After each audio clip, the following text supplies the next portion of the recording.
Boa noite, bom dia e boa tarde. Hoje vamos entrevistar aqui o professor João Carvalho. Ele é de Belo Horizonte e militante pelo PCB. João, em primeiro momento eu gostaria que o senhor se apresentasse aí para a galera que ainda não te conhece. Então, para quem não me conhece, meu nome é João Carvalho, eu sou historiador de formação, sou militante do Partido Comunista Brasileiro, sou cofundador, junto com outros camaradas, do podcast chamado Revolu Show, tenho também um canal no YouTube chamado Assim Disse o João, e também tem um podcast chamado Decrépitos, que é um podcast de humor que é relativamente famoso na internet. E, além disso, sou educador popular, né, no- no- além de ser historiador, e acho que é basicamente isso. Acho que é só isso tudo. João, a primeira pergunta que eu tenho a te fazer é sobre o que o senhor acha sobre o governo Bolsonaro. Que ele está tendo uma boa gestão, no seu ver? Bem, obviamente não, eu vou te pedir para você não me chamar de senhor, pode me chamar de você, fica à vontade, nós estamos entre camaradas, entre amigos aqui. Então, cara, o governo Bolsonaro, ele é um recrudescimento de um neoliberalismo que já vem sendo implantado no Brasil, não de hoje, há longa data. Né? Boa parte dos movimentos que hoje em dia estão sendo aprofundados e agudizados, tanto depois do golpe pelo governo Temer, como pela gestão do governo Jair Bolsonaro, já haviam começado a acontecer mesmo no segundo governo da Dilma, né? Muitas vezes as pessoas esquecem que foi durante o segundo governo da Dilma que a gente teve toda uma legislação que permitiu um recrudescimento muito grande. Então, por exemplo, a mudança da lei de segurança da lei de terrorismo, que permite fazer com que pessoas em manifestação sejam presas, ela ainda é uma legislação herdada dos governos do PT. Né? Desde o começo, né, os governos do PT foram cada vez flertando mais com o centro e depois com a direita. Né? A gente tem que pensar que Michel Temer era o vice da Dilma. Ele não apareceu do nada, uma bela da manhã, ele não estava passando na rua e alguém puxou ele com um guarda-chuva e colocou ele dentro do Planalto. Ele era o vice. Lembrando também que o próprio Lula teve como seu vice um vice do Partido Liberal. Né? Se você tenta servir ao povo e aos empresários ao mesmo tempo, um dos dois não está sendo servido. E uma dica: não é o empresário, é o povo. Né? Então, assim, na verdade, o que a gente vê com o governo do Jair Messias Bolsonaro é uma agudização, um aprofundamento de algo que, infelizmente, foi gestado em uma longa duração. Algo que, inclusive, na história do Brasil é algo recorrente. Né? Se a gente for pensar os governos de esquerda, de centro-esquerda, que nunca se pautaram em ser governos revolucionários, que sempre tentaram, de alguma forma, fazer uma mediação, uma conciliação de classe com a burguesia que estava no poder, esses governos foram, ao longo da história brasileira, paulatinamente sendo afastados por essa própria burguesia, uma vez que eles não mais serviam, e sendo substituídos por governo de direita. A gente teve isso antes da ditadura militar empresarial, né, quando o Jango é afastado, e a ditadura militar e empresarial. E é sempre muito importante a gente lembrar que ela não foi só uma ditadura militar, era uma ditadura militar e empresarial, ou seja, o empresariado, a burguesia brasileira esteve, se manteve ao lado dessa ditadura durante todo esse tempo. Isso já tinha acontecido, e isso voltou a acontecer no final dos governos do PT, exatamente porque os governos do PT optaram por uma inserção de boa parte da população, não por um prisma mesmo da cidadania dentro de um suposto Estado democrático burguês. Né? Essas pessoas foram inseridas pelo prisma simplesmente do consumo. Né? É muito laudável, é muito importante, é muito meritório. A gente não vai tirar o mérito de ter tirado 20 milhões de pessoas debaixo da linha da pobreza, porque, por exemplo, os governos liberais, clássicos como o do Fernando Henrique, não fizeram isso. Né? Você é muito novo, você não vai se lembrar disso, que você era uma criança, mas a verdade é que no Jornal Nacional, na época do Fernando Henrique, ainda tinha flagelada a seca.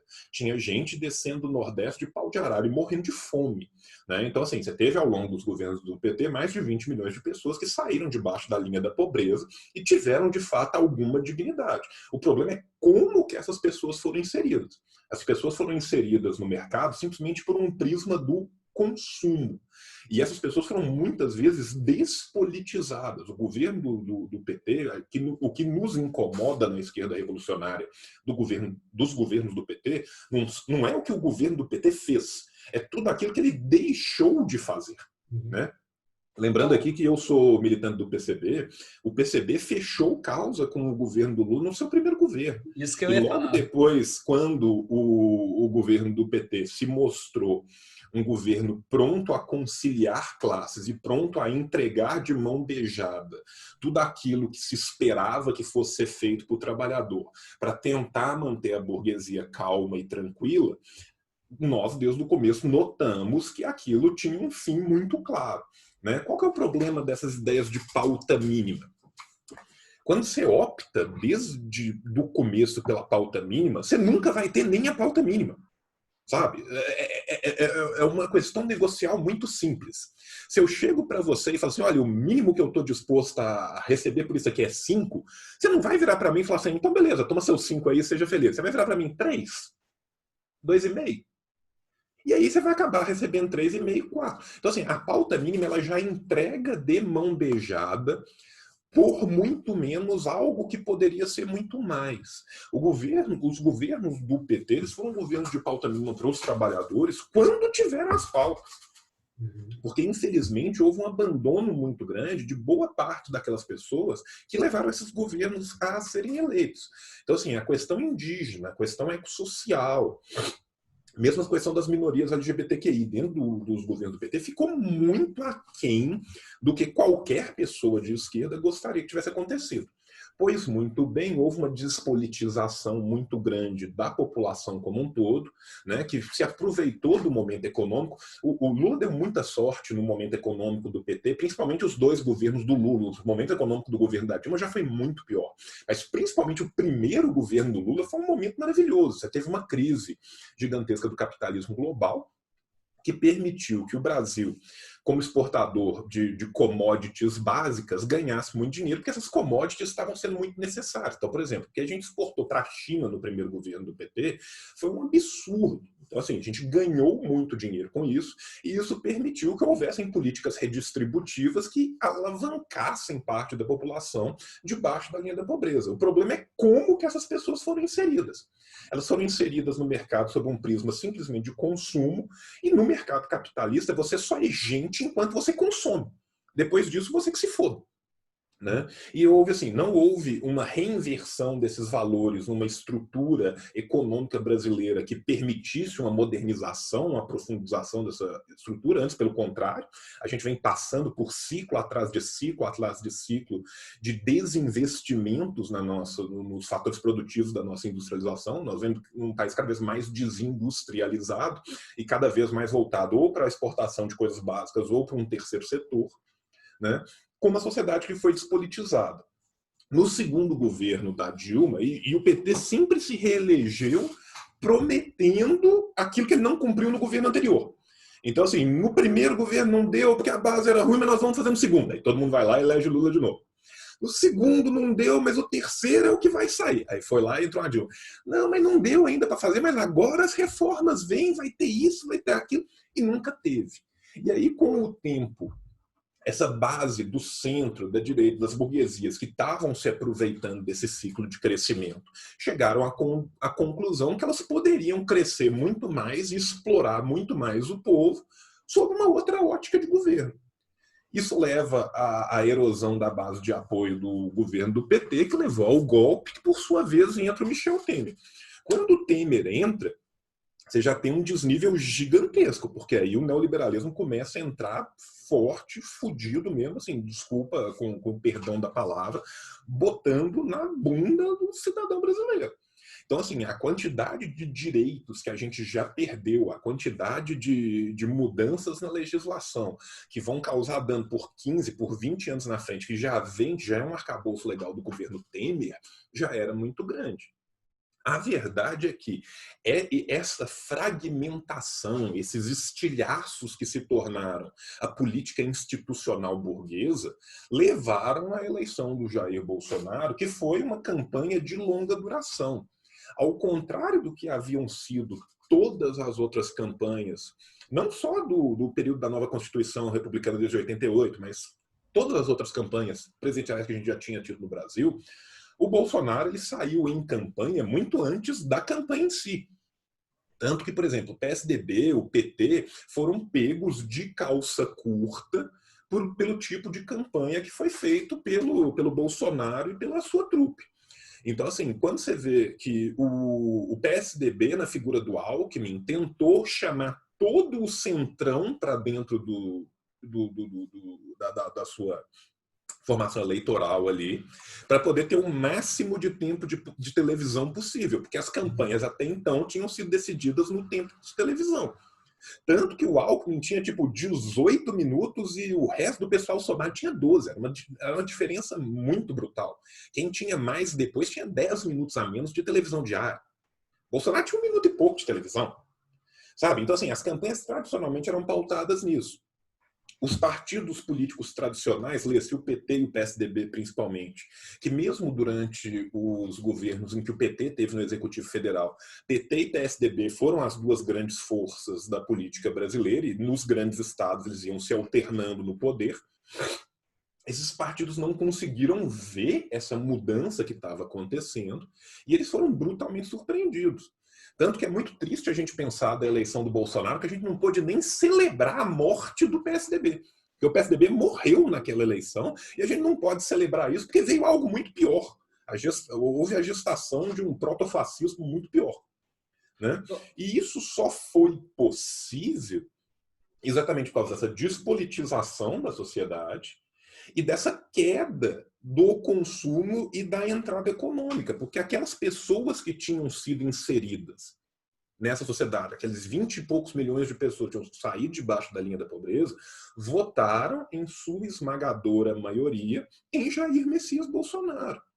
Quando você pega os gráficos de São Paulo, do Rio, de Belo Horizonte, de Brasília, de todos os estados onde não somente foi eleito Bolsonaro, mas também foram eleitos governadores de direita e de extrema-direita, nós temos nosso caso aqui com o Zema. Quem que sabe? Gente, nós que somos do interior, eu sou de Pompéu, nós que somos do interior conhecemos o Zema por causa da Eletrozema. Conhecemos o Zema por causa do posto de gasolina. Quem não era do interior, que era pegando a idosa. sabe? Então, assim, quem não era desse interior de Minas sequer sabia quem que o cara era. E ele foi majoritariamente eleito. Foi majoritariamente eleito por quê? Porque uma vez que tinha sido prometido simplesmente uma inserção via consumo, se espera que aquele consumo, que aqueles ciclos de consumo vão se renovar. As pessoas não viram aquilo se renovar, perderam a sua esperança, já tinham perdido a esperança de um lado no PSDB, com um discurso liberal que nunca chegava para as pessoas. Perderam do outro lado a esperança no PT, com um discurso de inserção via consumo, que na primeira crise do capitalismo acabou. As pessoas que tinham acabado de subir estavam descendo de novo, estavam se fudendo de novo, estavam sem emprego, estavam com pouco dinheiro, estava todo mundo fudido. Nessa desesperança, um cara igual o Bolsonaro, que é um cara extremamente populista, né? Que é um sujeito de frases prontas, respostas rasteiras e simples para problemas complexos. É um cara da bravata, que fala merda pra caralho, e em falando merda pra caralho, é muito mais fácil de ser, entre aspas, compreendido.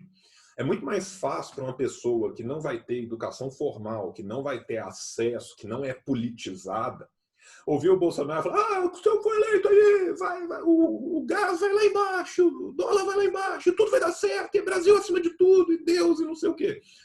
O cara acredita.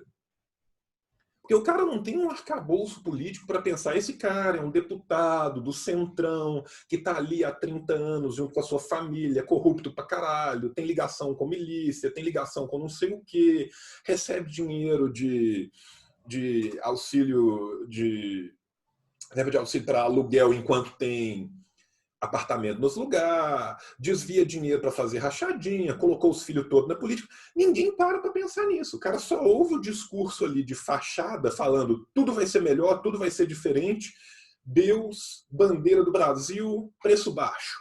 É o bastante. O povo acredita. Então, assim, isso leva o povo como um todo, tanto que você vê que, tipo assim, hoje em dia, no momento em que o governo está ruindo na frente de todas as pessoas, que as coisas só não são piores porque a gente está no meio de uma pandemia que não permite grandes manifestações populares, né? O que se mantém atrelado a ele é uma base de apoio que tradicionalmente é a base de apoio da direita mais extrema. Existe já um sem número de pessoas que falam: jamais votaria nesse homem de novo, fui enganado por essa situação. E a verdade é que o Barão do Itararé, que é uma figura muito folclórica da literatura brasileira, ele tem uma frase que eu acho fenomenal, que ele fala o seguinte: de onde nada se espera, é de lá que não sai porra nenhuma. Né? Então, assim, qualquer um que tenha visto a longa carreira do Bolsonaro não fazendo merda nenhuma em momento nenhum da sua vida política. Nós estamos falando de um sujeito que passou 3 décadas. Gente, 30 anos é coisa pra caralho. Você não viveu 30 anos. A maioria das pessoas que estará nos vendo no YouTube não viveu 30 anos. O cara passou 30 anos dentro do Congresso sem conseguir fazer porra nenhuma. Sequer conseguiu criar um arcabouço legal ou auxiliar as pessoas que ele dizia representar. No caso, os militares, os policiais militares, bombeiros militares, e todo mundo que elegia ele tradicionalmente no Rio. Né? Lembrando que o homem é um ex-militar expulso da corporação, né? E que sempre se elegeu com base numa pauta conservadora e numa pauta voltada para a área de segurança. Se quer forjar um arcabouço legal, arranjar uma estrutura melhor de salário, uma estrutura melhor de lei que protegesse o profissional que trabalhasse na área, não fez nada. Em 30 anos o homem não fez nada a não ser eleger os próprios filhos e locupletar-se da máquina pública. Esse homem está mamando nas tetas da União há 3 décadas e pôs os seus filhos também para mamar nas tetas da União. Qual que é a grande contribuição política dos filhos Bolsonaro, dos filhos do Bolsonaro nos lugares onde eles passaram? Nenhuma. Eles foram eleitos porque eles têm o nome Bolsonaro no sobrenome. Verdade. Sabe? Então, assim, é um cara que se enfeudou, se encastelou na máquina pública e nunca tinha feito nada. Teve uma campanha que foi uma campanha brutalmente ilegal, né? Hoje em dia está muito claro como que foram feitos os disparos de WhatsApp, todo esse tipo de coisa que foi usado na campanha, que é patentemente ilegal. Então, foi uma campanha que se utilizou dessas ferramentas, lembrando que se utilizou dessas ferramentas com auxílio vindo do estrangeiro. Né? Nós estamos falando aqui do Stephen Bannon, da Cambridge Analytica, que fez isso pelo Trump, fez isso pelo Boris Johnson, fez isso aqui também pelo Bolsonaro. Então, assim, e isso foi algo de caso pensado. E isso foi pago pelo grupo de empresários que apoia o Bolsonaro. Por quê? O que essas pessoas ganham em troca disso? A quebra dos direitos dos trabalhadores e a possibilidade de explorá-los ainda mais. O resto que tinha sobrado de CLT, o resto que tinha sobrado de legislação que protegia os trabalhadores, vem sendo atacado. Enquanto a gente está gravando isso aqui hoje, está sendo votado no Senado Federal do Brasil um projeto de lei para privatizar a água. O único país no mundo que já teve essa brilhante ideia e levou isso adiante foi o Chile. E o Chile hoje em dia está com o povo na rua, com um quebra-pau do caralho, exatamente porque o Chile foi um laboratório do neoliberalismo sob a ditadura de Pinochet.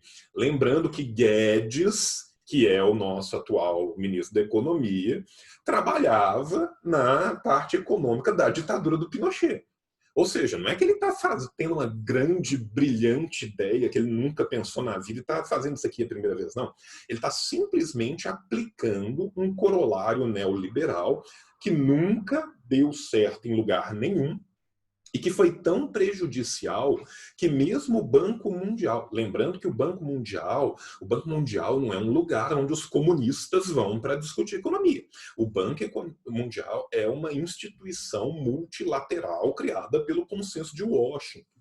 Ou seja, é uma instituição do status quo para a manutenção do status quo. E mesmo assim, o próprio Banco Mundial já disse, para quem quisesse ver, deixou escrito, este tipo de sistema econômico não funciona. E é, inclusive, prejudicial para a manutenção do status quo, porque existe um tempo que você consegue matar a galinha que produz os ovos de ouro e ela continua botando ovo. Depois de um tempo, ela para de botar ovo. A verdade é que nós estamos num momento aonde está se batendo na galinha para tirar tudo que ela tem e depois alguém preocupa em salvar essa galinha de um jeito ou de outro. Então, assim, você pediu para eu responder uma coisa, eu dei uma volta no mundo para te Não, responder, pode ficar à mas a vontade. verdade é que, assim, não tem como. Todo mundo pode estar triste com o governo Bolsonaro. Todo mundo pode estar puto com o governo Bolsonaro. O que ninguém neste planeta pode estar é surpreso. Você pode sentir decepção, você pode ficar puto, você pode sentir qualquer coisa. Você só não pode ficar surpreso. Porque não está sendo feito nada além do que já se esperava que fosse feito. E sendo feito da pior forma possível. Porque venhamos e convenhamos, tem uma hora ali que é Larry, Curly e Moe. É só pateta, né? O pessoal, assim, além de tudo, é brutalmente incompetente para fazer as merdas. Fosse o governo Jair Bolsonaro permeado por pessoas mais competentes para fazer o mal que ele se planeja fazer, talvez ainda fosse muito pior do que é. Uma ditadura, talvez.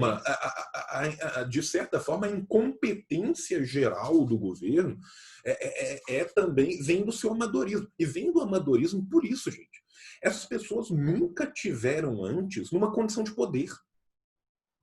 Sabe? É muito diferente, por exemplo, quando, por exemplo, um partido igual o PSDB, que está há 25 anos em São Paulo, vai lá e ganha São Paulo de novo. Os caras têm 20 e tantos anos que eles estão dentro da máquina pública. Eles sabem o que eles têm que fazer, como que eles têm que fazer, de que jeito que eles têm que fazer, por onde que precisa passar. Existe todo um conhecimento, existe todo um know-how para fazer o que o partido se pretende fazer. O Bolsonaro não. São caras do Centrão que eram deputados minúsculos. Gente, o Bolsonaro já teve em praticamente todos os partidos do Centrão. O Bolsonaro já teve umas 8, 9 legendas diferentes e atualmente nem legenda não tem. Né? Então, assim, é um cara que passou Ele é o pulando. Brasil, né? Como diz ele.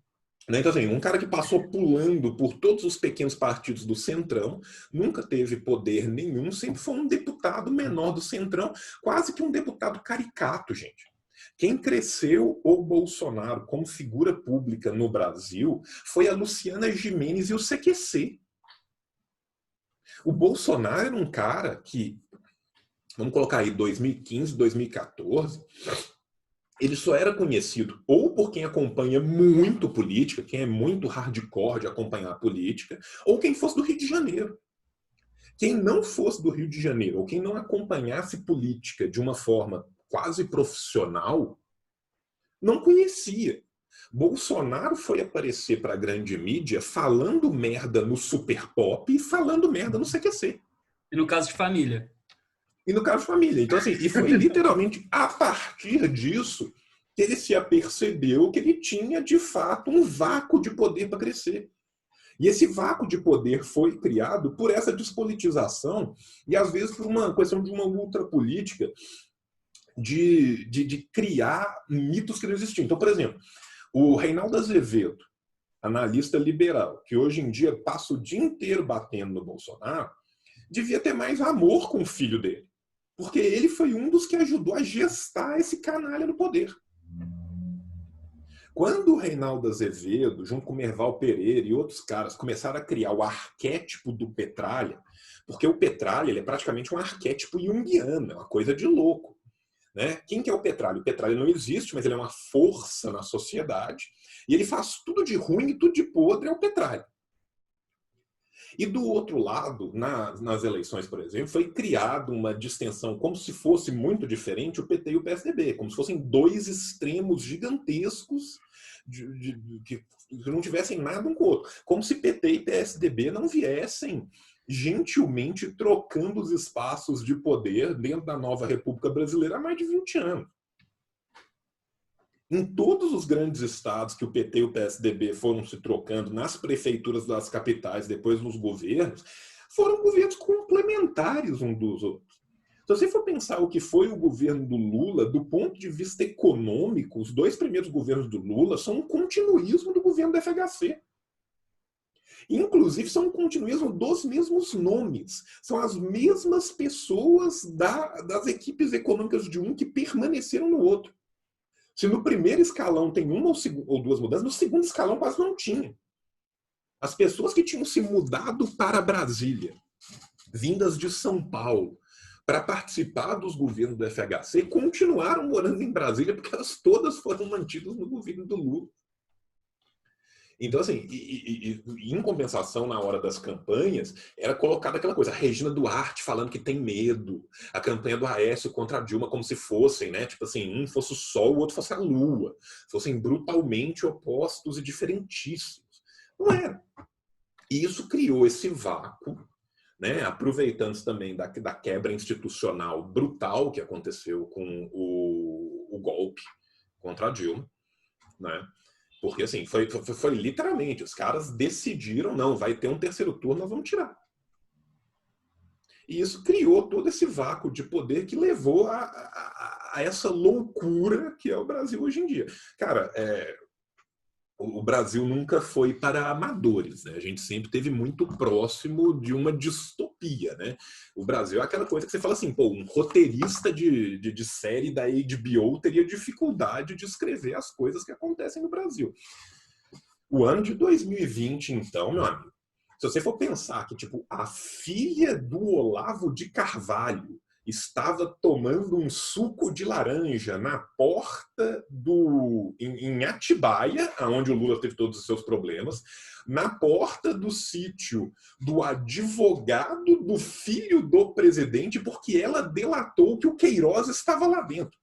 Cara, se você for pensar nisso na novela, qual novelista brasileiro conseguiria escrever uma novela com tantas idas e vindas, tantas montanhas russas igual isso? Sabe? Então, assim, mas a verdade é que isso aconteceu por uma sequência de eventos que é historicamente analisável. Uhum. Né? João, uma pergunta que eu gostaria muito de fazer. O PCB, ele sempre se mostrou como um partido comunista. Outros partidos que têm muito em comum com o PCB, eles de vez em quando eles se esbarram na palavra socialismo. Nunca aconteceu o mesmo com o PCB. Você acredita que isso só a palavra muda e acreditam na mesma coisa, ou você realmente acredita que tem uma Assim, diferença? olha, é aquela coisa, eu prefiro falar do meu do que falar dos outros, né? Até por eu não ser dos outros partidos, não vou querer aqui cometer injustiça com outros camaradas. Agora, venhamos e convenhamos. Existem no Brasil diversos partidos e movimentos que são comunistas, tá? O PCB é um deles. O PCB é um partido comunista marxista-leninista. Tá? Assim como nós tem o PCR, que é o Partido Comunista Revolucionário, que é um partido comunista marxista-leninista, o PSTU, o PCO são partidos trotskistas, que estão dentro do marxismo tanto quanto nós estamos. Agora, são linhas diferentes. O que o PCB não é, por exemplo, é um partido de correntes. Né? É muito diferente um partido que é centralizado de um partido que tem suas correntes. Então, por exemplo, assim, o PSOL, dentro do PSOL você tem correntes que são trotskistas e você tem correntes que são praticamente social-democratas. Né? Estão ali na centro-esquerda, bem mais para o centro do que para a centro-esquerda. Então, isso varia muito de partido para partido. O PCB ele sempre manteve uma linha historicamente ligada ao marxismo-leninismo. Isso faz parte congressualmente do PCB desde sempre. E não acredito que mudará jamais. Sabe? Assim, então, assim, a não ser que um dia, num futuro, nós consigamos, de fato, a revolução, uma transição do socialismo até o comunismo. E aí não mais precisaremos, no momento que já estivermos numa sociedade comunista do futuro, de um partido, até esse momento, acredito que o PCB continuará um partido marxista-leninista. O PCB sempre teve muita perseguição. Foi um partido que viveu na ilegalidade por muito tempo. Mas na década de 80, que ele era o partidão, ele era a terceira maior força do Brasil, conseguiu eleger deputados, conseguiu eleger um monte de gente. Você acredita que foi essa perseguição que fez o PCB cair e hoje O que poder acontece é o colocar o seguinte, PCB assim, como né? um partido? É muito difícil resumir de uma forma muito rápida a história do PCB como um todo, porque é uma história muito longa, uma história muito continuada. Né? O PCB ele elegeu deputados não só na década de 80, se a gente for pensar na magistratura do final da década de 40, né, você tinha o Jorge Amado, você tinha o Marighella, você tinha várias pessoas que são muito importantes. Inclusive, muito ironicamente, a legislação, por exemplo, de liberdade de religião e culto no Brasil é uma legislação comunista, que é da Constituição de 46, se eu não me engano. Então, assim, o PCB, historicamente, ele sempre teve essa ligação intestina com o povo e, historicamente, ele sempre foi perseguido. Esteve na ilegalidade durante várias partes da sua história e não me surpreenderia se voltasse à ilegalidade novamente, dependendo do que acontecesse, se tivesse um aprofundamento das tendências protofascistas que a gente tem no governo do Bolsonaro, por exemplo. Agora, o que aconteceu com o PCB na década de 90, que foi uma grande ruptura e uma refundação do partido, fez com que o partido, de fato, tivesse que quase que começar de novo. Todos os militantes históricos do PCB que participaram dessa reconstrução do partido sabem muito bem pelo que o partido passou na década de 90. Então, assim, o partido foi realmente uma política de terra arrasada quando teve a ruptura. E, assim, para ter ideia, assim, levaram tudo, levaram os livros e as cadeiras, sabe? Não sobrou o móvel para mobiliar a sala. Estava E crescendo isso, muito também o PT, né? O PT cresceu sim, muito na época. o PT cresceu muito na época, e assim, o PT na época ainda tinha dentro, congressualmente dentro do partido, uma visão muito mais, uma visão revolucionária que hoje em dia não tem. Né? Então, assim, o PT foi expurgando seus quadros revolucionários de dentro do partido e optando por ser um partido de cada vez mais de conciliação e de causas mínimas, ao longo da sua história, que ele passa a ter um plano de poder. O PT decidiu que ele chegaria ao poder, e chegaria ao poder institucionalmente dentro das instituições burguesas. Para tanto, ele se comprometeu com essas instituições. Isso foi uma escolha. Eu não estou aqui fazendo um julgamento de valor. Eu, particularmente, jamais faria isso. Agora, o partido fez isso. O partido fez isso congressualmente. Né? Ou seja, as majoritárias dentro do partido levaram o partido a essa decisão e as minoritárias foram paulatinamente saindo de dentro do partido, tanto que a partir dessas saídas do partido se fundaram diversos outros partidos no Brasil. Né? O PCO, o PSTU, teve muita gente que saiu, o PSOL, teve gente que saiu, já foi a última leva que saiu, né? Então, assim, o partido ele optou por isso, né? Ao se tornar um partido de massas, ele optou por não seguir uma via revolucionária e seguir uma via reformista, né? Que é tentar alguma reforma dentro do próprio sistema capitalista. Eu, particularmente, acho, e eu acho isso não baseado simplesmente no meu ardor comunista ou no meu desejo do que aconteça, mas baseado numa análise histórica do que vem acontecendo desde sempre, né, que a gente tem uma longa história nos mostrando que essa via de opção da social-democracia ela acaba por servir, em última instância, aos interesses da burguesia em detrimento dos interesses do povo trabalhador. Isso aconteceu há 100 anos atrás com o SPD da Alemanha. Sabe? Isso não é uma coisa nova. O PT não é o primeiro partido que toma essa decisão, não será o último, provavelmente.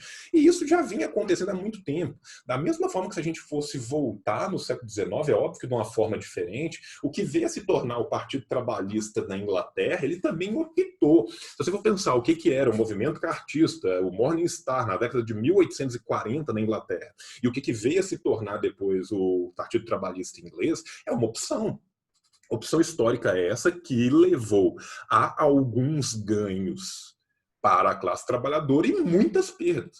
O que eu acho é que estes ganhos são muito poucos em comparação com o que se deixa de ganhar e o que se acaba perdendo ao longo do tempo. Sabe? Eu vejo isso como uma política inconciliável, você servir dois senhores antagônicos. Sabe? Não tem como se servir ao mesmo tempo ao Deus e o diabo, não tem como se servir ao mesmo tempo a quem trabalha e a quem explora quem trabalha. Eventualmente, você vai ter que optar por um dos dois. E, normalmente, o poderio econômico, político, simbólico dos aparatos ideológicos da sociedade, de quem é detentor do capital, é infinitamente maior de quem não é.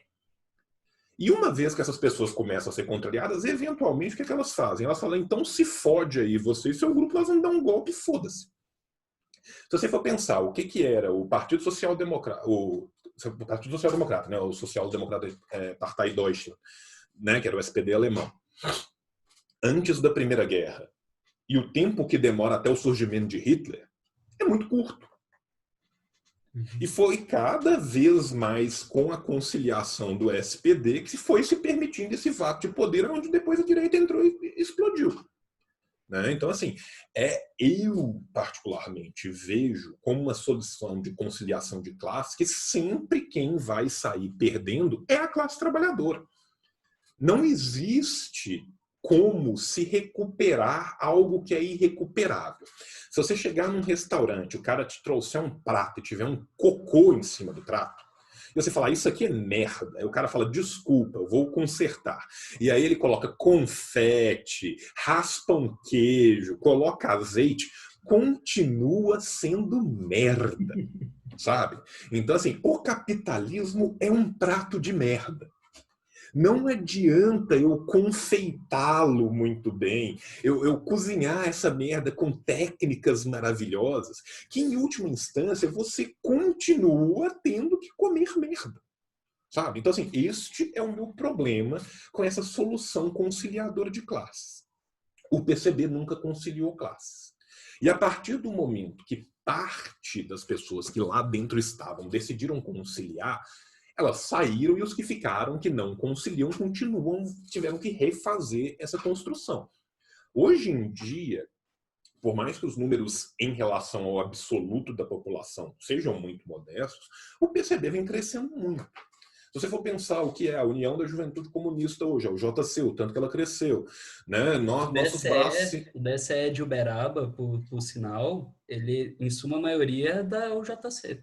Sim, dentro do movimento estudantil o PCB cresceu muito, dentro do movimento sindical o PCB cresceu muito.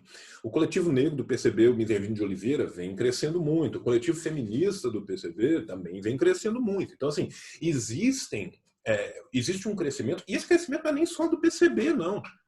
Sabe? Existe um crescimento orgânico de boa parte dos partidos da esquerda, que são os partidos da esquerda revolucionária, mesmo aqueles que são partidos de corrente. Né? Porque aí eles têm uma disputa e aí tem hora que eles são e tem hora que não são. Eu estou falando, eu não vou ficar aqui sambando em volta do nome, eu estou falando do PSOL. O PSOL é um partido de correntes. Então, dentro do PSOL, você tem pessoas que estão ligadas, de fato, a uma esquerda revolucionária e você tem pessoas que não estão. Essas correntes têm uma disputa dentro do partido e tem hora que você vai ter ou não ter dentro do partido uma visão, seja ela revolucionária, seja ela social-reformista. Ô, João, agora, ainda assim, são partidos que vêm crescendo bastante. Os números são bastante... demonstram isso. Porém, no caso de um partido de correntes, como é o caso do PSOL, o que eu vejo é a possibilidade de, a médio prazo, acontecer algo muito similar com o que aconteceu com o PT. que é as correntes majoritárias mais reformistas e mais conciliadoras do partido acabarem expurgando essas correntes que têm uma ligação mais intestina com as lutas do povo trabalhador. João, e você acredita que a eleição realmente possa alavancar alguma coisa? Ou você não acredita em eleição e acha que o povo tem que se mobilizar mesmo e tem uma linha mais radical nesse ponto? Então, o que acontece é o seguinte: o povo irá chegar ao poder por meio das eleições burguesas? Não, não irá. Isso significa que vale a pena abandoná-las completamente e deixá-las ao Deus dará? Também não. O Lenin tem um texto muito importante que chama Esquerdismo, Doença Infantil do Comunismo, e ele é importante para a gente entender isso, como que isso funciona. Não é o simples fato de você saber que não será por meio das eleições burguesas que você vai conseguir fazer uma revolução. Gente, não vai chegar um dia em que vai ser eleito um comunista e ele vai chegar lá no Congresso e vai falar assim, gente, vamos aprovar aqui uma lei para acabar com a propriedade privada, e aí todo mundo vai votar e vai acabar. Aí o burguês vai olhar no relógio e vai falar assim, putz, né, durou bastante, né, foi bom, gente, parabéns, vocês ganharam a eleição, pode ficar, fica aí com tudo, dá tudo para os trabalhadores, está tudo bem, eu vou para casa. Não deu, não deu, tentei, mas não deu. Sabe, isso não existe. Isso não existe. Não existe, nem nunca existiu, nem nunca existirá na história dessa humanidade uma classe que esteja no poder que simplesmente entregue o poder para a classe que não estava no poder ou para a classe que ela explorava enquanto estava no poder. Né? Se a gente for pensar em todas as lutas do mundo, a Bastilha não caiu com uma petição no Avaz. O feudalismo não acabou com uma corrente muito impactante do Facebook, sabe? Então, assim, não será por meio de eleições burguesas que o capitalismo, um belo dia de manhã, vai acabar.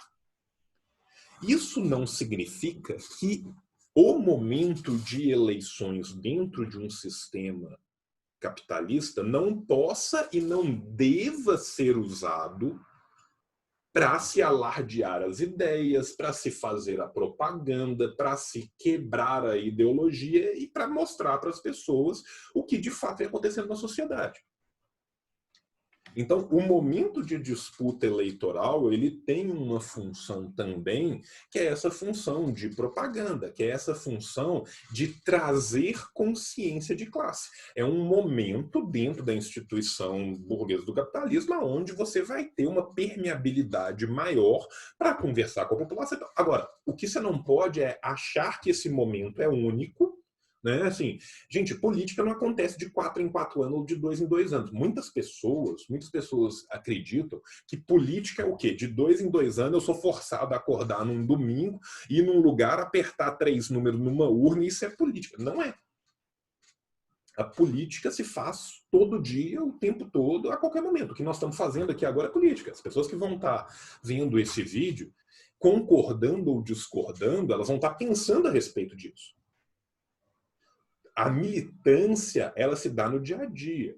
Se eu, como militante comunista, pretendo um dia construir uma sociedade, que é uma sociedade onde não haverá exploração do homem pelo homem, eu faço essa construção com meu trabalho de formiguinha todo dia.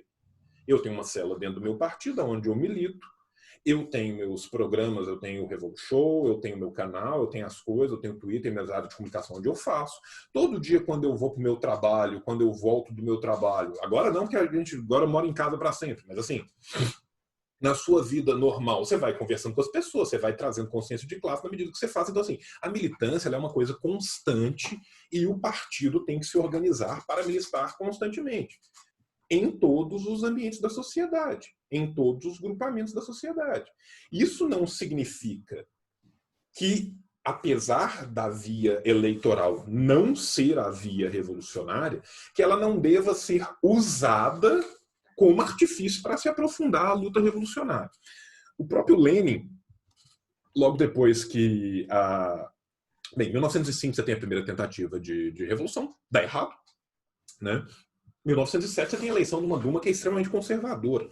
Lenin, quando vai escrever sobre se deveriam ou não deveria o Partido dos Operários Sociais Democratas Russo, PSDR, disputar essas eleições da Duma, ele vai falar disso. Ele vai falar exatamente isso. Ele vai falar assim, gente, não é que a gente vai entrar na Duma e vai eleger todo mundo da Duma e vai derrubar o czarismo ali dentro da Duma. Mas essa disputa eleitoral ela é importante para aumentar a consciência de classe. E se tiver um ou dois eleitos, esses caras vão estar lá para morder o cachorro, para chamar a atenção, para mostrar o tempo todo as merdas que estão acontecendo. Então, esta política parlamentar também dentro de um sistema capitalista tem a sua importância. Um cara do PSOL, por exemplo, que eu tenho mais profundo respeito, o Glauber Braga. O Glauber é um cara que está ali constantemente fazendo a denúncia de todas as merdas que eles estão tentando passar. E 99% dessas merdas vão passar, porque eles têm a esmagadora maioria dentro do Congresso.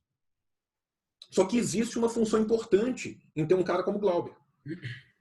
Existe uma função importante ali. Essa função, apesar de ser importante, ela não pode ser colocada como a meta. Eu acho que se um partido de esquerda vira e fala a nossa meta é ocupar o parlamento e tentar uma reforma, ele deixou de ser um partido revolucionário e se tornou um partido social-democrata reformista. Pode? Pode. Cada um faz o que quer da vida. Quem sou eu para falar? Deve? Não deve. É isso que nós, marxistas revolucionários, pensamos como uma solução para o sistema capitalista? Não. Então espero que tenha ficado claro, porque é uma coisa cheia de suas nuances. Ô, João, o partido, a maioria da onde foi tentado ser implantado o comunismo ou o socialismo real, pode-se dizer como melhor dito, fez a questão do partido único, que põe duas vertentes dentro de um partido, mas que um partido governe com uma única bandeira. De certa forma, isso não é uma afronta direta com a democracia? Depende do que você entende por democracia, né? Primeira coisa, dá mais amplitude ao... Vamos pontuar várias coisas aí. Primeiro, em lugar nenhum ainda chegamos ao comunismo. O que a gente tem são as experiências do socialismo real. O socialismo é uma transição necessária até o comunismo. Não existe nenhuma experiência do socialismo real hoje em dia que tenha chegado ao comunismo, né? Dentre todas as experiências do socialismo real, nem todas têm o partido único. Tem alguns lugares que tem dois, tem alguns lugares que tem três, existem algumas nuances dentro das experiências de socialismo real. Ainda assim, a gente tem que entender que democracia proletária democracia popular é algo completamente diferente de democracia burguesa. Primeiro, porque a democracia burguesa, ela é um castelo de ilusões. Sabe? A grande liberdade democrática do burguês é a liberdade que permite ao rico e ao pobre dormir embaixo da ponte. Os dois são tão livres quanto. Você nunca viu um rico dormindo debaixo da ponte, né? Mas os dois têm essa liberdade. Os dois são livres para dormir embaixo da ponte. A liberdade não existe num sistema de exploração de uma classe pela outra, quanto menos num sistema de exploração onde uma classe minoritária explora a maioria da sociedade.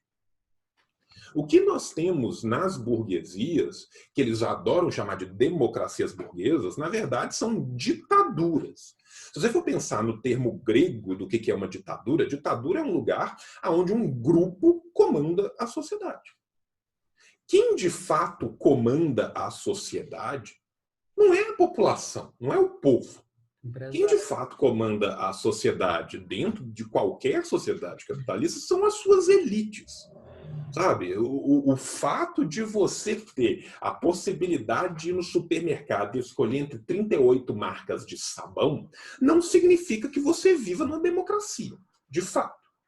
Né? Então, assim, começa porque o nosso, e por nosso eu digo nós comunistas, nosso conceito de democracia é muito diferente. Nosso conceito é um conceito de poder popular. O poder popular, sendo exercido pelo Partido do Povo, para mim, é uma democracia popular. Então, para mim, isso aumenta a questão democrática que não existia sobre um sistema burguês. Porque num sistema onde parte da população tem acesso à água encanada e parte não tem, parte da população tem acesso à comida, parte não tem, parte da população tem acesso à saúde, parte não tem, que democracia é essa?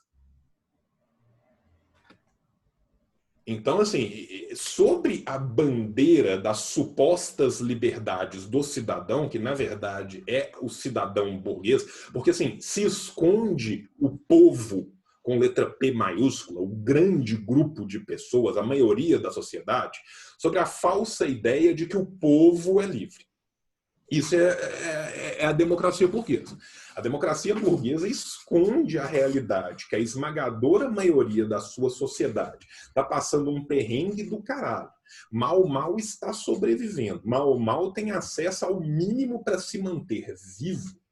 Sobre a falsa ideia de um idealismo, de um céu ideal de liberdade, igualdade e fraternidade, que não existe ali. Nem liberdade, fraternidade muito menos, e igualdade nem perto. Então, sendo muito sincero, eu sou um defensor das experiências do socialismo real no mundo inteiro. Eu defendo a revolução que leva letras para a lousa e comida para o prato. Essa é a revolução que eu defendo. Eu defendo a revolução que vai dar vacina nas crianças, ensinar as pessoas a lerem e escrever, dar pleno emprego, dar moradia, dar saúde, da educação, da segurança. Sabe? Então, assim, é aquela frase clássica do liberal do Manhattan Connection falando que só tem 3 coisas que funcionam em Cuba, sabe? Saúde, educação e segurança. Onde que saúde, educação e segurança funcionam? No Brasil, você pode falar que saúde, educação e segurança funcionam? Não. Então, assim, que democracia é essa? Sabe? Por exemplo, assim, você pega Estados Unidos, vamos pegar, né? Tipo assim, grande exemplo para todo mundo ocidental da democracia norte-americana, a democracia francesa. A França tinha um império colonial até poucos anos atrás, fazia massacres constantes nesse império, fazia campo de concentração na Argélia. Hoje em dia, os imigrantes são todos cidadãos de segunda classe, que vivem nos banlieues, que são as favelas em volta das grandes cidades. Que democracia é essa? Estados Unidos. Estados Unidos, que se vende ao mundo inteiro como um exemplo da democracia e do liberalismo, é um Estado extremamente racista, é uma Herrenvolksdemokratie, é uma democracia do povo escolhido. Tem a maior população carcerária do planeta em termos absolutos e relativos. Ou seja, ninguém tem mais gente presa em números totais e ninguém tem uma porcentagem maior da sua população presa. E quando você vai pegar essas pessoas que estão dentro da cadeia e você vai ver qual que é o corte de raça e classe dessas pessoas, 85% delas são ou negros ou imigrantes. Que democracia é essa? Que democracia é uma democracia onde 1/3 da população, isso acontece nos Estados Unidos, depende de algum auxílio direto do governo, seja por voucher, seja em dinheiro, para poder se alimentar. Sabe? Então, assim, a verdade é que a existência das democracias burguesas, elas não passam de um véu ilusório que recobre uma realidade muito diferente. Eu acredito na democracia popular. João, temos pensadores trotskistas hoje em dia que fazem um repúdio muito a qualquer tentativa de socialismo que aconteceu depois da Revolução com a morte de Lenin. Você acredita que realmente tenha que ser escutado? O que você tem a dizer a pensadores trotskistas atualmente? Não, eu não tenho nada a dizer especificamente aos pensadores trotskistas, mas eu discordo desta análise. E vou te falar por que eu discordo dessa análise. Eu acho que a gente se mantém muito no campo. Todo mundo adora a revolução. Todo mundo odeia o dia depois da revolução. Apoiar uma revolução é fácil demais. Todo mundo apoia o cara que é explorado, que está se fudendo, quando ele está com a arma na mão, todo fudido. Agora, na hora que termina a revolução e que a revolução vence, Você tem que reconstruir um país inteiro. Você tem que reconstruir uma sociedade inteira. Você tem que reconstruir as sociabilidades dessa sociedade inteira sobre novas bases e muitas vezes com o mundo inteiro tentando te fuder enquanto você faz isso. Não houve ainda no planeta algum lugar que teve uma revolução, fosse ela nacionalista, não precisava nem de ser socialista, marxista, revolucionária, não. Revoluções nacionalistas que falavam tudo que a gente quer é construir a nossa naçãozinha em paz, sem o império vir aqui e fuder a gente. Não precisa ser revolucionário, não precisa ser marxista revolucionário, não. Não teve ainda nenhuma que não tenha sido brutalmente atacada pelos poderes imperialistas. Todos esses países, na medida em que eles vão tentando reconstruir a sua sociedade, é cobrado deles algo que nunca é cobrado dos países capitalistas. A União das Repúblicas Socialistas Soviéticas caiu em 1990. De 1990 até 2020, terão morrido de fome no mundo por causas evitáveis, de fome, de doença, de falta de vacinação, de causas evitáveis, mais de 120 milhões de pessoas. Esses números são da ONU. O único lugar do mundo onde as pessoas vêm sendo catapultadas para fora da linha da pobreza vem sendo principalmente Vietnã e China, dois países do socialismo real. Ou seja, a esmagadora maioria desse mais de 100 milhões de mortes vem acontecendo sob a égide do capitalismo. Você não vê as pessoas cobrando o capitalismo essas mortes. Em compensação, de qualquer lugar que se tem uma revolução, se cobra um idealismo e uma pureza que nada pode dar errado. Sabe? Então, assim, eu defendo, e eu já falei isso antes, eu defendo a revolução que traz comida, que traz educação, que traz saúde, que traz segurança, apesar de todos os seus pesares. Essa frase não é minha, essa frase é do Lucas. O pior socialismo é melhor do que o melhor capitalismo. João, a questão da internacionalização... Desculpa, deixa eu só fazer uma última pontuação. Isso não significa que não tenha erro. Isso não significa que você não tenha que fazer um balanço. Isso não significa que as pessoas não tenham cometido os erros. Isso significa que tem uma diferença enorme entre autocrítica e autofagia. Uma coisa é você ter autocrítica, uma coisa é você conseguir examinar o balanço histórico de uma experiência real que aconteceu e falar, isso deu certo, isso deu errado, isso pode ser melhorado, isso deve ser mantido.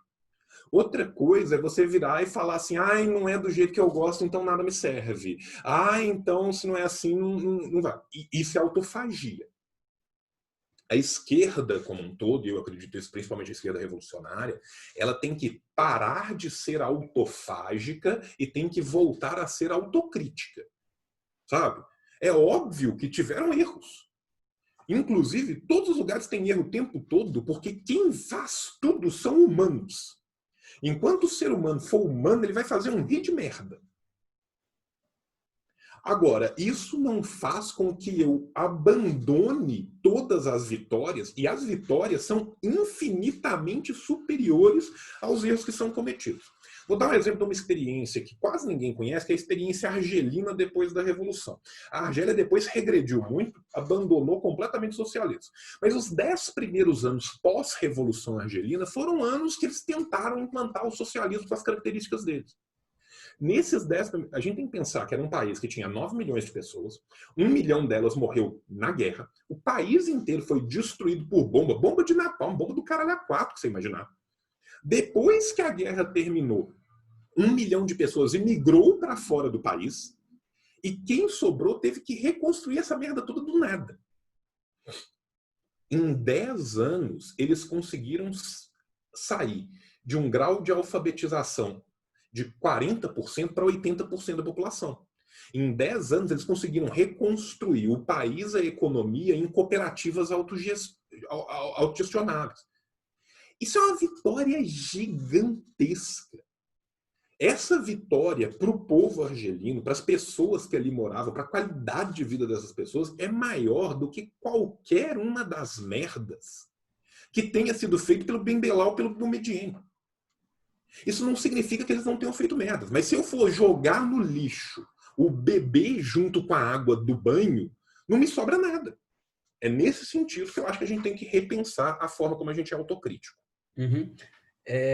João, a internacionalização do comunismo, depois de Stalin, que ele foi muito mais nacionalista do que internacionalista, isso pode não ter sido também um problema para o comunismo como um todo, porque, por exemplo, é uma sociedade onde em volta dela tem sociedades capitalistas que ficam ali batendo essa tecla até acabar esse governo, até derrubada desse governo.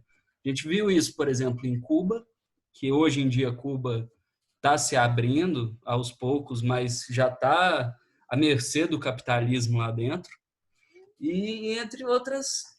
Em outras. Então, por partes. Em relação a Cuba, pelo que eu conheço da legislação cubana e pelo que eu venho vendo da abertura cubana, eu não acho que Cuba esteja tão à mercê do capitalismo assim. Sabe, Cuba está passando por um processo que vários outros países do socialismo real já passaram por esse processo, que é um processo de uma parte de uma abertura gradual para poder ter uma economia que se rejuvenesça. A gente tem que lembrar que o país, Cuba, gente, é um país minúsculo, Cuba é uma ilhota, cercada de Estados Unidos por todos os lados, que vem sofrendo um bloqueio covarde há 70 anos, 60 anos. Então, assim, o simples fato de Cuba se manter até hoje já é algo bastante impressionante. O Brasil quase parou por causa de 14 dias de greve de caminhoneiro. Imagina o que são 7 décadas, 6 décadas e meia de bloqueio. 6 décadas de bloqueio. É a mesma coisa com a Coreia do Norte. E a Coreia do Norte também tem várias áreas dentro do próprio país onde você pode ter investimentos conjuntos que você precisa de... Existe uma necessidade material de recursos. Necessidade material essa que muitas vezes é cerceada pelos poderes do imperialismo, pelos Estados Unidos principalmente. O bloqueio é uma das armas de guerra mais covarde que existem, porque ele mata primeiro quem é mais fraco. Se você joga bomba num lugar, você vê o cadáver no chão, você vê a pessoa explodida com os bofes de fora. Se você bloqueia um lugar e começa a parar de chegar medicamento, tecnologia dual, alimentação, quem vai morrer primeiro são os velhos e as crianças, e cada dia vai morrer um num canto. Eles não vão morrer todos de uma vez no meio de uma praça explodida. Então, o bloqueio é uma arma covarde usada pelo imperialismo para forçar uma sociedade a sair de um caminho revolucionário que ela tentou. Isso foi tentado contra a China, isso foi tentado contra o Vietnã, isso foi tentado contra a Coreia do Norte, foi tentado contra tudo, contra Cuba, contra qualquer país. Isso é tentado e continua a ser tentado. Pontuando Cuba, eu vou para a questão da União Soviética. Até que ponto Stalin foi mais nacionalista e a União Soviética se internacionalizou depois de Stalin é bastante questionável. As iniciativas do internacionalismo proletário da União Soviética começam ainda durante o começo do período revolucionário, perpassam toda a Guerra Civil, continuam durante o período do Stalin e continuam a posteriori. O que acontece é que depois da Segunda Guerra Mundial, a União Soviética sai da Segunda Guerra Mundial como uma superpotência. Ela não entra na Primeira Guerra Mundial como uma superpotência. A gente tem que lembrar que quando a União Soviética tem o seu primeiro plano quinquenal, ela era um país ainda mormente agrário, nem todo eletrificado, e ela vai sair da Segunda Guerra como uma das maiores potências do mundo. Sendo que a Grande Guerra Patriótica da União Soviética custou à União Soviética um número de mortos incomparável com o resto das pessoas. E foram exatamente os esforços da União Soviética que permitiram que o nazifascismo não tomasse o mundo de assalto. Né? Então, assim, Para além disso, a gente tem hoje uma vasta literatura que mostra os profundos erros, bem como as profundas mentiras do governo de Khrushchev, por exemplo. Né? Existe o grupo de Yale, existe toda uma vasta literatura que trabalha com isso. Eu não acho, por exemplo, que a internacionalização seja necessariamente o motivo da bancarrota do Estado soviético. Eu acho que a forma como se deu a cristalização de uma burocratização no Estado soviético como um todo é muito pior. Para dar um exemplo econômico que é muito claro, o governo chinês, a China vai romper com a União Soviética ali no final da década de 50, na virada da década de 60. O governo chinês e o governo soviético, eles ambos controlavam as suas próprias economias. O governo chinês tinha uma lista dos produtos que ele mantinha os preços tabelados, o governo soviético tinha uma lista de produtos que ele mantinha os preços tabelados. A lista chinesa nunca passou de 600 itens. A lista da União Soviética nunca foi menor do que 60.000. Então, a forma como foi burocratizado o Estado, a forma como foi conduzida a economia estatal é muito diferente. E também foi muito diferente por causa dos papéis que esses dois países tiveram que performar. A China teve uma possibilidade que a União Soviética não teve, que foi de tentar consolidar o socialismo dentro do seu país com uma força que a União Soviética nunca pôde ter. A balcanização das fronteiras da União Soviética foi tentada desde o primeiro dia da Revolução, em 17. Do dia que a União Soviética começou a sua revolução ao dia que a bandeira vermelha desceu, foi tentada a destruição constante da União Soviética de dentro para fora e de fora para dentro. Para além disso, quando se emerge uma ordem bipolar no mundo, com as duas grandes superpotências, suas áreas de entorno, exigiu-se algo da União Soviética que ainda não foi exigido de nenhum outro país do socialismo real. Então, para a gente entender esse processo histórico como ele foi, eu acho que a gente tem que entender também ele na sua completude. A gente tem que entender ele com todos os atores que estão envolvidos. Porque isso é um jogo que é um jogo multipolar, é um jogo que envolve vários atores, envolve vários interesses. Né? Ainda assim, a importância da União Soviética para a manutenção de diversas experiências do socialismo real foi fulcral. Se não fossem os aportes da União Soviética durante muito tempo, Cuba não teria se mantido. Se não fossem os aportes da União Soviética durante muito tempo, a mesma coisa pode ser dita do leste europeu. Um pouco menos da Coreia do Norte. A Coreia do Norte sempre soube trabalhar a sua diplomacia junto com a China, junto com outros países, mas, por exemplo, os países do leste europeu eram extremamente importantes para a economia da Coreia do Norte, enquanto houve o leste europeu sobre a bandeira comunista, sobre a bandeira do socialismo como um todo, do socialismo real. Então, assim, a gente tem que entender como que essa geopolítica funcionava e o que isso levava os estados a fazer. Então, é óbvio que quando você está inserido num momento que, para além dos gastos naturais que você vai ter... Gente, as pessoas às vezes se esquecem o que era a Rússia antes da Revolução.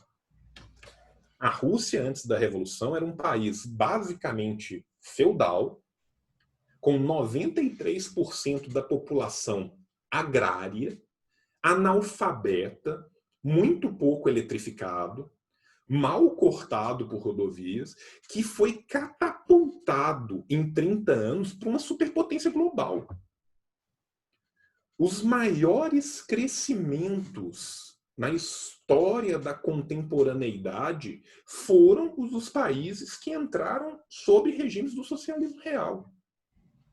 A China, quando termina sua guerra civil, era um dos 3 países mais pobres do mundo.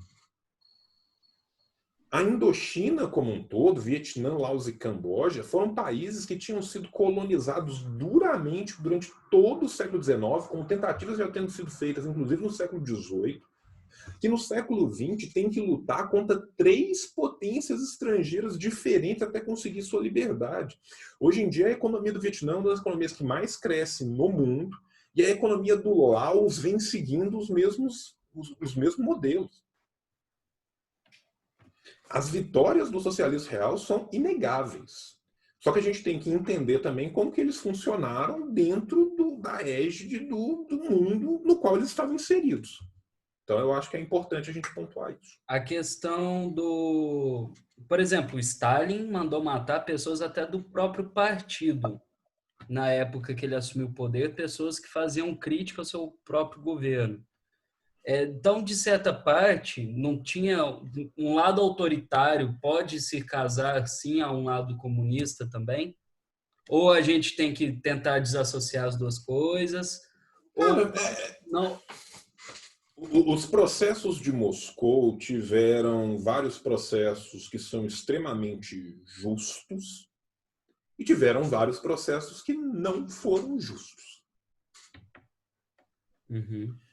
Agora, esses processos de Moscou ocorrem também durante um momento em que uma revolução que desagou numa guerra civil muito longa, deságua no preparativo de uma Segunda Guerra Mundial. Quando a Rússia faz o seu primeiro plano quinquenal, na virada da década de 20 para a década de 30, esse plano ele é interrompido na metade para ser modificado para já começar um novo preparativo de guerra, vendo que a Segunda Guerra Mundial ia eclodir a qualquer momento. A gente fala da Segunda Guerra Mundial em 39 porque é a data que a Segunda Guerra Mundial eclode na Europa. A Segunda Guerra Mundial começa em 30 e poucos na Ásia. A Rússia, a gente tem que lembrar aqui, ela começa na Europa e termina no Japão. A Rússia é o maior país do globo. Ele atravessa a Europa inteira, atravessa a Ásia inteira e tem ilhas fronteiriças com o Japão. A política interna da Rússia, ao se perceber de todos os movimentos do imperialismo japonês na Ásia, ao mesmo tempo que se percebia dos movimentos que estavam acontecendo, do fascismo italiano, do nazismo na Alemanha, dos preparativos de guerra, dos tratados secretos que existiam entre a Inglaterra, a França e o governo nazista, que as pessoas falam muito do Ribbentrop-Molotov, que foi feito para poder proteger a fronteira enquanto se aumentava o esforço de guerra no interior do país, mas as pessoas esquecem de falar dos tratados secretos que existiam entre a Alemanha nazista e a Inglaterra, a França e os outros países. Ou seja, nós estamos falando de um país que tinha passado por uma revolução no meio de uma guerra mundial, que era a Primeira Guerra Mundial, emenda esta revolução numa longa guerra civil, na virada dos 20 para os 30, passa por um período de fomes e de estiagens, de problemas climáticos, enquanto está fazendo a sua eletrificação, catapultando a sua economia, e no meio do seu primeiro plano quinquenal tem que começar um esforço gigantesco para preparar uma outra guerra. No meio disso tudo, você ainda tem diversas correntes políticas dentro do próprio PICUS, do Partido Comunista da União Soviética, disputando o poder ali dentro.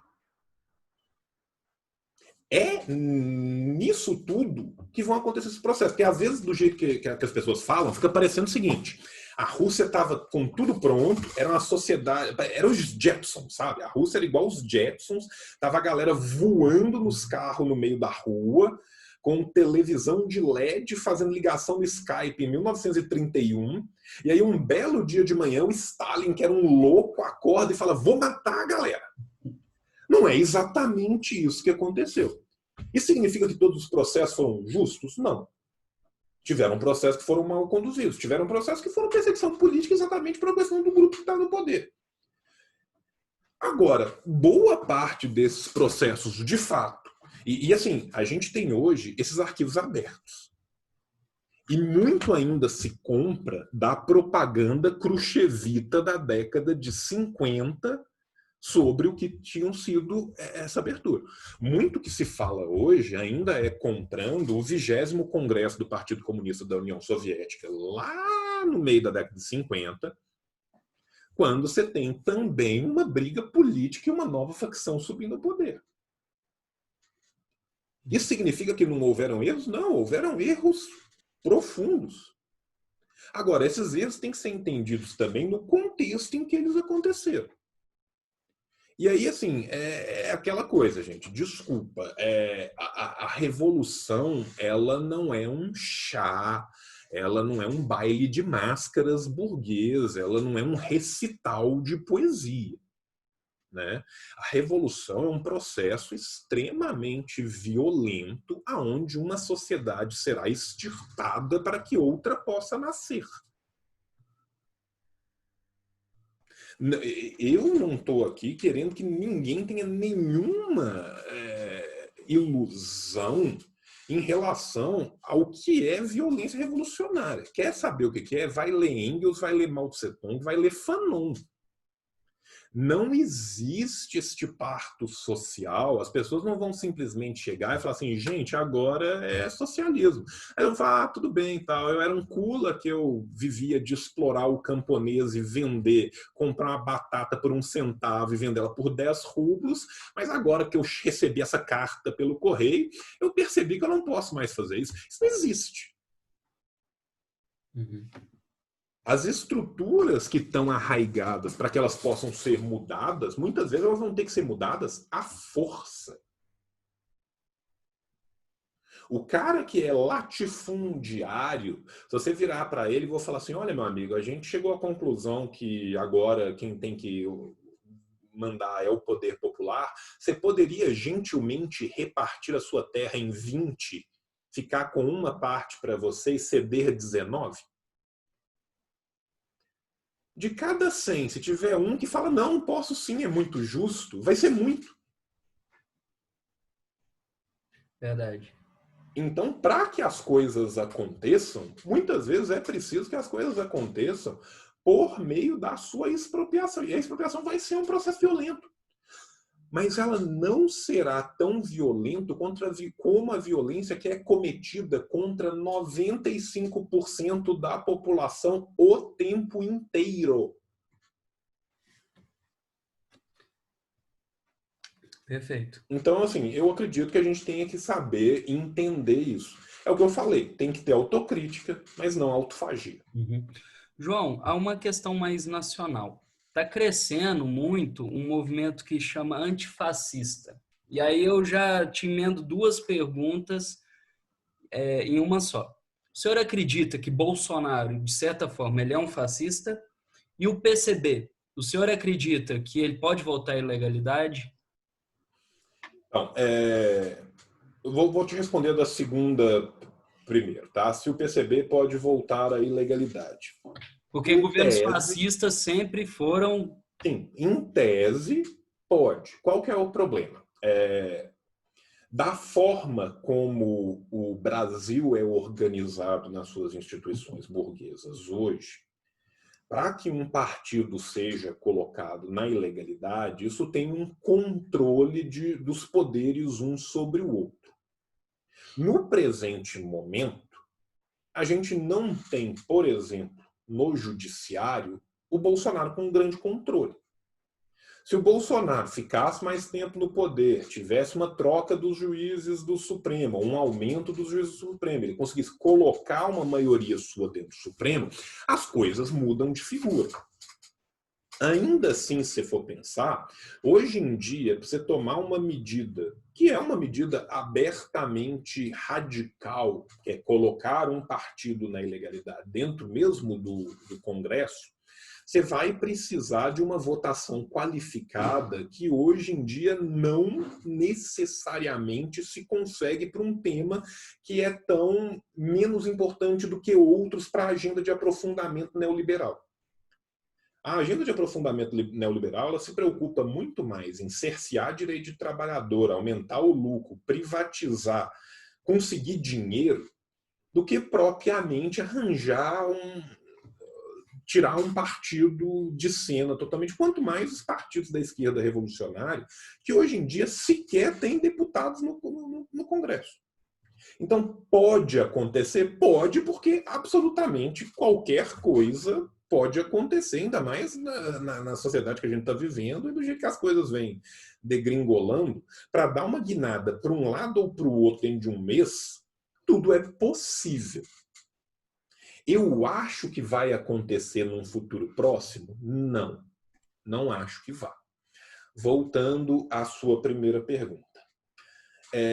Eu já fiz alguns vídeos, alguns escritos falando sobre a questão do fascismo. Para quem tiver interesse, tem um dicionário marxista do Revolution onde eu falo de fascismo, tem um vídeo do meu canal onde eu falo de fascismo. O governo de Jair Bolsonaro tem diversos elementos do fascismo. Diversos. Vários deles.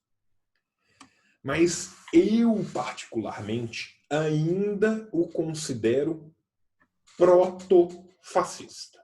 Protofascista. O que seria um protofascista? É um fascismo em vias de acontecer. É a gestação para que ele se torne totalmente e abertamente fascista. Para que ele se torne totalmente e abertamente fascista, ainda faltam várias coisas a acontecer. Uhum. Mas ele é um governo que caminha em direção a isso. Se ele não fosse barrado, se não tivesse movimentos da sociedade civil que o barrassem, se não tivesse a sua própria incompetência em lidar com o seu parlamento, que muitas vezes o barra, a própria natureza o barra. Né? Eles não somos nós, é Darwin quem está barrando essas pessoas. Se não tivesse isso, ele caminharia em direção a um regime abertamente fascista. Tanto que você vê que ele flerta constantemente com vários símbolos e várias simbologias de regimes fascistas, tanto históricos como as pessoas que defendem hoje na extrema-direita, que os americanos gostam de chamar de alt-right, mas eu acho terrível o nome, porque é um jeito de você não falar o que eles são neonazistas, fascistas do caralho, extrema-direita brutal. Então, assim, existe um flerte muito grande. Mas ainda não se tem, é diferente o que se tem hoje no Brasil do que se tinha na Itália de Mussolini ou que se tinha na Alemanha de Hitler. Então, o que se tem é um caminho que vem se desenvolvendo em direção a isso. Se nada for feito, se não for barrado, se permitir que se aprofundize, será. Eu, particularmente, ainda acho que hoje não é por isso que eu o qualifico como protofascista. Uhum.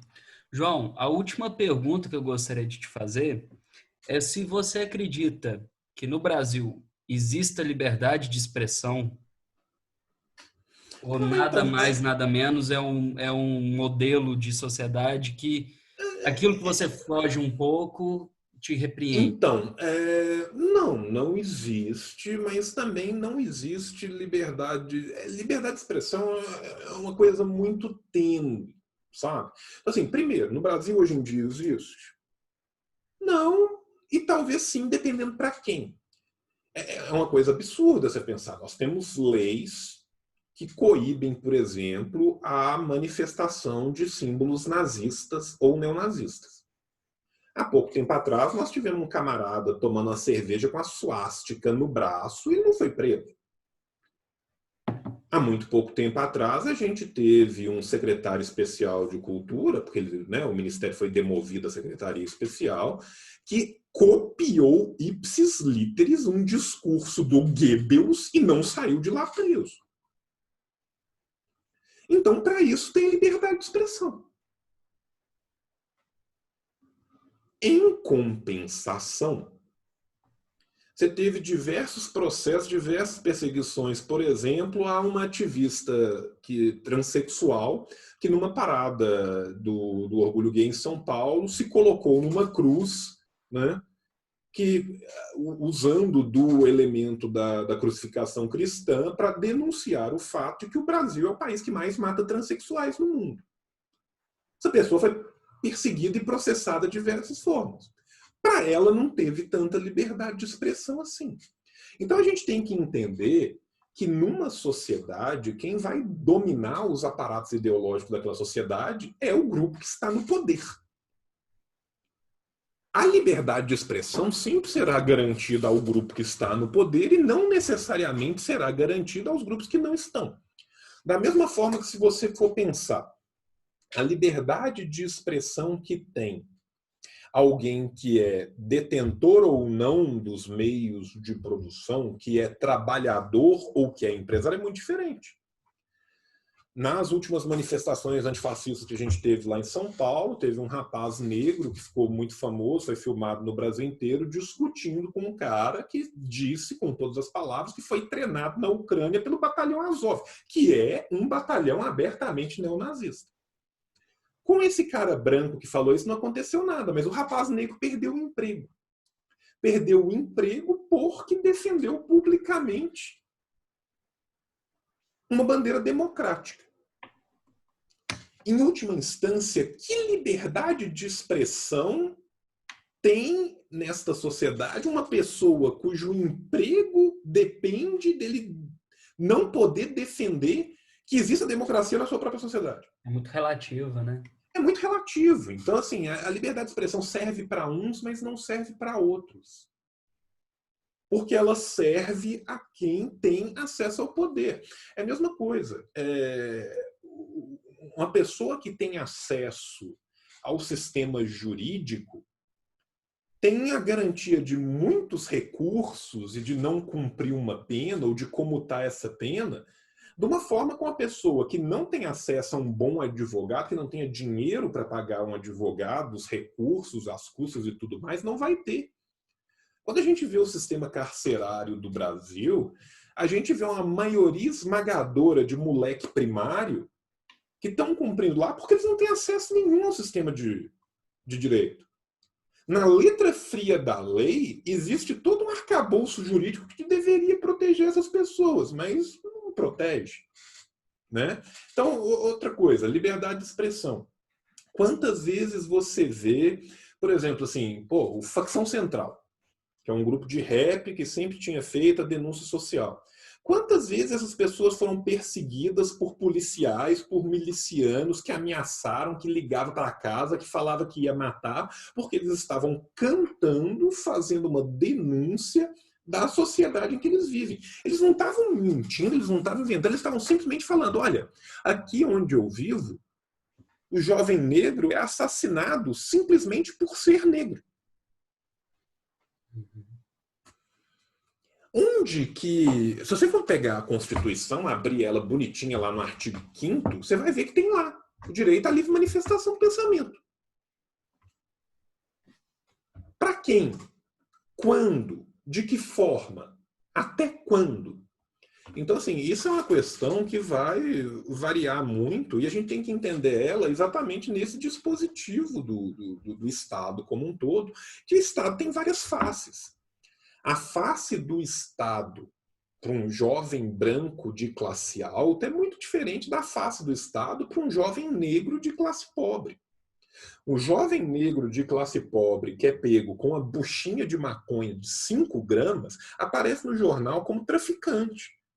O jovem rico branco de classe alta que é pego com 5.000 comprimidos de êxtase no seu condomínio, aparece lá, jovem é pego. Nunca aparece escrito traficante. Então, assim, o Estado tem formas diferentes para as pessoas diferentes. E essa liberdade que as pessoas vão ter de se expressar é muito diferente. Entendi. João, eu gostaria muito de te agradecer pela entrevista, de verdade. Eu gostaria que você falasse para o pessoal aí como que eles podem te achar, como que eles podem continuar essa conversa com você, como que eles sabem mais sobre o seu conteúdo. Então, para quem quiser conhecer melhor o conteúdo político que a gente veicula nas redes, eu vou recomendar o Revolu Show. O Revolu Show é um podcast que eu faço junto com vários outros camaradas, tá? Que a gente tem episódios praticamente semanais saindo aí, que a gente vai falar da política, dos estudos. É uma universidade livre e aberta para todo trabalhador e para toda trabalhadora. Quem quiser conhecer, é só procurar pelo Revolu Show, tá em qualquer agregador e tem o site do Revolu Show também. Eu venho começando a fazer alguns vídeos no YouTube numa tentativa de ocupar um outro espaço, de tentar também fornecer outras vias de formação, né? Então, quem tiver interesse em seguir o meu canal no YouTube é /assim disse o João. Todas as minhas redes sociais são /assim disse o João. Então, se você quiser me acompanhar ou no Twitter ou no Instagram, também por /assim disse o João, você consegue acompanhar lá. E é isso. Certinho. Muito obrigado, viu, Numas João? dessas vocês acabam. Não, que isso. Eu que agradeço a oportunidade, né? Espero que tenha sido esclarecedor para quem estiver vendo. E qualquer coisa pode me procurar, que a gente tenta dirimir qualquer dúvida que tenha ficado. Obrigado.